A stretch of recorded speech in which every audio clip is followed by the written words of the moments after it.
Out sourcing employee, అందుకని ఎవడు పట్టించుకోవాలా.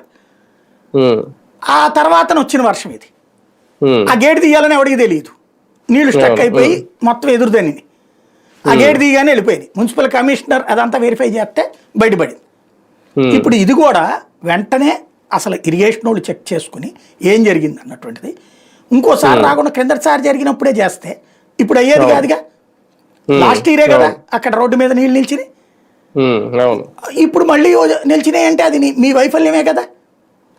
దాన్ని ఎవరినో దబాయించి ఎందుకు మాట్లాడతారు? అది అమరావతి మీద విషయం ఎందుకు అవుతుంది? రెండవది, అమరావతికి సంబంధించిన నీళ్లు క్రిందసారి చంద్రబాబు గారి ఇంటి దగ్గర అక్కడ నీళ్ళు ఎక్కడ వచ్చినాయి, ఇవన్నీ నాటకాలు విష ప్రచారం అన్నారు కదా. మరి మంతెన సత్యనారాయణరాజు ఎందుకు ఇవాళ ఆయన పోస్ట్ కూడా ఇచ్చారు కదా, ఆయనే పెట్టాడు కదా ఆయన ఆశ్రమంలో ఎంత ఎత్తు నీళ్లు వచ్చినాయో. మొన్న కూడా మునిగింది ఆశ్రమం లాస్ట్ టైం మొన్న వర్షాలు. అదే అనేది అప్పుడు ఆయన చెప్పేదాకా తెలియలేదు కదా. అప్పుడు ఏమన్నారు, నీళ్ళే రాలేదు బయటకు పంపించేశారు. అప్పుడు నేను అనేది అదే, ఆ రోజున ఏమన్నారు, ఆ రోజున కూడా ఎట్లాగే రాసింది కదా జ్యోతి ఫోటోలు వేసి ఇక్కడ ఏం పడలేదు ఇక్కడ ఏం నీళ్లు రాలేదని. మంతెన సత్యనారాయణరాజు వీడియో పెట్టేదాకా తెలియలేదు.